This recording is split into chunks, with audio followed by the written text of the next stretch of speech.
All right, so let's have a little discussion about risk assessment. And we talked a little bit about some of this in the past leading up to here.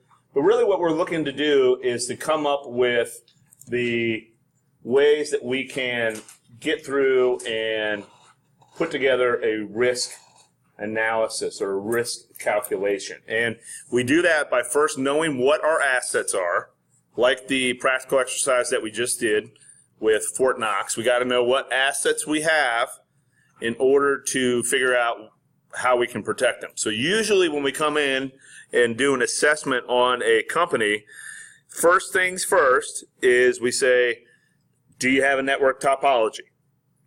And 9 times out of 10, the customer will look at us and say, what's that? And that's the wrong answer. So we don't want you to not be prepared for an audit coming through. Usually, having an inventory, an asset inventory list is a good practice, especially if you have change management in place. You have to know what changes are being made. So keep that in mind as you're going through and learning or doing risk assessments. So one of the most important things to know is up on the overhead right now. We're going to talk a little bit about this, and then we'll get into a practical exercise that'll teach you how to do this, okay? So first things first, we get in and talk a little bit about this thing that's called the SLE, or single loss expectancy. Now, what is that? Well, that means that we have an asset value, and then we multiply that asset value times the exposure factor.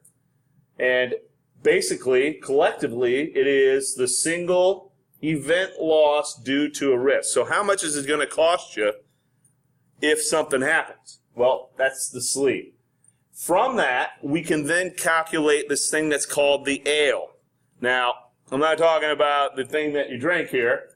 I'm talking about the annual loss expectancy, right? And that is the SLE, which is the single loss expectancy, multiplied by this thing that's called the arrow, or the annual rate of occurrence. So how many times that something is going to happen during the year. So we get into figuring out a few things, and down here at the bottom, we have the 2 specific things that we're going to do.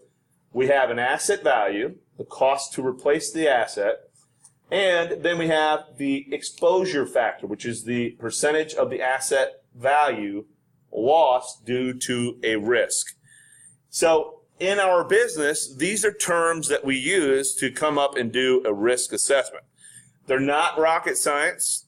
It's trying to come up with a risk assessment and being able to put tangible numbers into things that have a probability of happening. So it's important for us to at least go through and talk about these, because you will see this on the exam.